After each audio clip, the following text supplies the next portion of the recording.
Hebrews chapter 9. Then indeed, even the first covenant had ordinances of divine service and the earthly sanctuary. For a tabernacle was prepared, the first part, in which was the lampstand, the table, and the showbread, which is called the sanctuary. And behind the second veil, the part of the tabernacle, which is called the holiest of all, which had the golden censer, and the ark of the covenant overlaid on all sides with gold, in which were the golden pot that had the manna, Aaron's rod that budded, and the tablets of the covenant. And above it were the cherubim of glory overshadowing the mercy seat.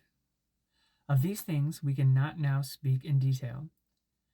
Now when these things had been thus prepared, the priests always went into the first part of the tabernacle performing the services, but into the second part the high priest went alone, once a year, not without blood, which he offered for himself, and for the people's sins committed in ignorance.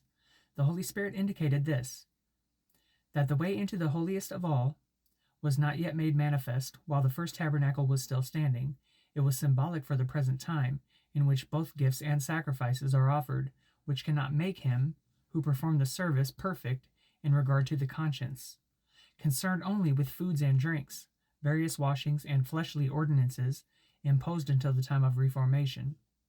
But Christ came as high priest of the good things to come, with the greater and more perfect tabernacle not made with hands, that is, not of this creation, not with the blood of goats and calves, but with his own blood he entered the most holy place once for all, having obtained eternal redemption.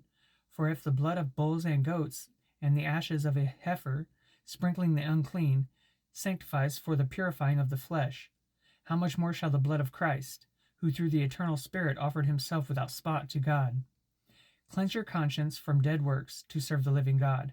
And for this reason he is the mediator of the new covenant by means of death, for the redemption of the transgressions under the first covenant, that those who are called may receive the promise of the eternal inheritance. For where there is a testament, there must also of necessity be the death of the testator. For a testament is in force after men are dead, since it has no power at all while the testator lives. Therefore not even the first covenant was dedicated without blood.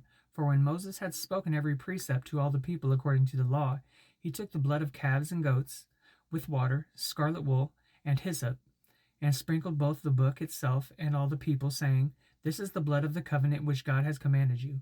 Then likewise he sprinkled with blood both the tabernacle and all the vessels of the ministry.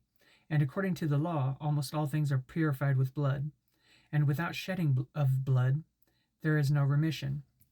Therefore it was necessary that the copies of the things in the heavens should be purified with these, but the heavenly things themselves with better sacrifices than these. For Christ has not entered the holy places made with hands, which are copies of the true, but into heaven itself, now to appear in the presence of God for us. Not that he should offer himself often, as the high priest enters the most holy place every year with blood of another. He then would have had to suffer often since the foundation of the world. But now, once at the end of the ages, he has appeared to put away sin by the sacrifice of himself. And as it is appointed for men to die once, but after this the judgment, so Christ was offered once to bear the sins of many. To those who eagerly wait for him, he will appear a second time apart from sin for salvation.